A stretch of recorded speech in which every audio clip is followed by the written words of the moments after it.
Oi, gente! Sejam bem-vindos a mais uma aula de geografia. E hoje a gente vai dar continuidade à aula sobre estrutura geológica e recursos minerais do Brasil, né? A gente vai falar especificamente sobre um recurso mineral que é o minério de ferro, né?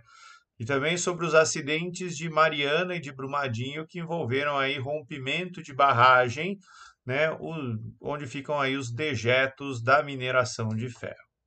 Então vamos lá. Para começar, a gente tem que lembrar, né, da estrutura geológica do país. E quando a gente pensa, né, em escudos cristalinos, né, é onde a gente vai encontrar minerais metálicos como ferro, né, principalmente ó, nesses terrenos marronzinhos aqui, que são os algonquianos, né. As principais reservas de ferro do país, elas estão, né, nessas áreas aqui. Aqui dá para ver, né, onde estão os minerais ferrosos do país, né? Dentre eles, ó, percebam que tem três grandes reservas de ferro no Brasil. A maior da Serra dos Carajás, inclusive acho que ela tem a maior mina de ferro do mundo. A outra, que é. Opa, deixa eu acertar a luz aqui. A outra aqui do maciço de Urucum. E aqui no cantinho, né, do quadrilátero ferrífero. Percebam também, né, que onde tem ferro aparece manganês junto, né? E poderia aparecer também ouro, tá? Aqui no quadrilátero ferrífero, onde ficam aquelas cidades históricas da mineração no Brasil, e aqui pertinho da Serra dos Carajás é onde fica a Serra Pelada, né? Também foi um lugar importante de mineração no Brasil ali na década de 70, 80. Bem, aqui a produção de minério de ferro no mundo, né? O Brasil é um grande produtor de minério de ferro, né? Tem outros países que produzem um pouquinho mais. E olha que curioso, né? O grande comprador do minério de ferro brasileiro é a China, né? Que também é um grande produtor de minério de ferro.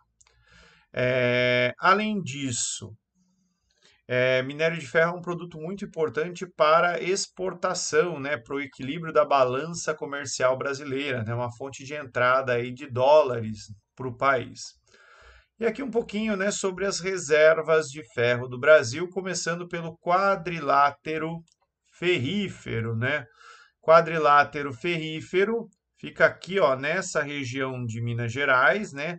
Tem esse nome por causa de um polígono aí formado por essas cidades, né? Congonhas, Mariana, Santa Bárbara, Sabará, né? E um centro bem importante é Itabira, né? Onde tem ali um tipo específico de minério de ferro que recebeu até o nome dessa cidade, que é o Itabirito. É uma das rochas com maior teor de ferro, né? Um dos melhores minérios de ferro aí do planeta, né? Aqui é a vista de Itabira, né? Você vê que é uma área de planalto, uma área bem desgastada aqui com os buracos da mineração. É nessa região que vai surgir a nossa companhia de mineração, que é a Vale do Rio Doce, formada, né, pelo Getúlio Vargas, a partir de uma outra companhia de um cara chamado Percival Facquar, que era a Itabira Iron Company, né? E aí que vai surgir a Vale do Rio Doce, a grande mineradora aí brasileira e empresa, né, diretamente envolvida aí também nas tragédias ambientais. Aqui a mineração na Serra dos Carajás, né? Ó, a maior mina de ferro a céu aberto do planeta, tá? Eu coloquei aqui um link para a matéria também. O ferro, a Carajás é uma grande província mineralógica, né? O ferro extraído daqui basicamente é todo exportado. Tem aqui essa estrada de ferro que também é administrada pela Vale, chega aqui em São Luís do Maranhão e é enviado, né, para outros países. Ele vai sair do porto de Itaqui. E o terceiro lugar, a terceira grande reserva de ferro do Brasil é o maciço do Urucum, tá? Fica lá no Pantanal sul-mato-grossense, mais ou menos nesse pedacinho aqui, tá? Na verdade, assim, o Pantanal é uma planície, daí um pouquinho meio que para o lado esquerdo aí tem um planaltinho residual que é onde fica aí o maciço do Urucum, né? Uma área importante aí de produção, né, de minério de ferro, porém haveria aí o potencial de produzir mais, de usar mais o ferro, né, mas esbarra aí nos problemas logísticos, né? Ó, tem uma ferrovia, tem hidrovia, né, mas o ferro de Minas, o ferro do Pará, eles têm alternativas melhores do ponto de vista logístico, né, para ser escoado. Essa daqui, se eu não me engano, é uma mina da Vale também. Bem, explorar ferro, né, da maneira que a gente explora, principalmente em Minas Gerais, o ferro ele passa ali, né, sai o minério de ferro, só que a gente não exporta minério de ferro, a gente exporta pelotas de minério de ferro. E aí então ele passa por um processo de purificação, né, para concentrar ferro, tirar algumas impurezas, até para valer o custo de transporte, né? E essas impurezas, elas são armazenadas em lagoas, né? E barragens, né? Verdadeiras represas de sujeira. E aqui no Brasil aconteceram dois graves acidentes envolvendo essas represas, né? Uma foi a barragem de Mariana ali que arrebentou e alagou toda a cidade, contaminou o Rio Doce. E aqui Brumadinho, né, que também contaminou o rio Paraupeba, né, que é um afluente do São Francisco. Aqui, ó, é o antes e depois da queda da barragem de Mariana, né? Então, como estava antes, né? E o que que acontece depois, né? Quando essa lama vai descendo, soterrando tudo no caminho, né? E aqui é quando a lama atingiu a foz do Rio Doce, né? Também, né? Praticamente matou o rio.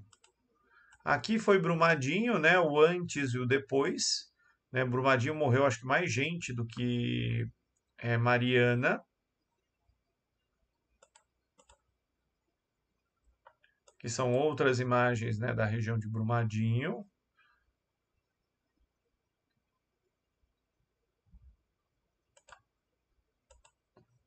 E aí, né, para a gente entender mais, eu peguei essas imagens do projeto Água Sua Linda. É bem legal. Ó, falando aqui, arrebenta mais uma barragem de lama tóxica da Vale, né, no rio Paraupeba, que é um afluente aqui do rio São Francisco, né?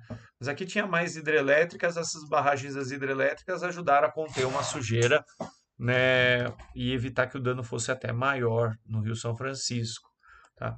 E qual que é o problema? O problema é economia, né?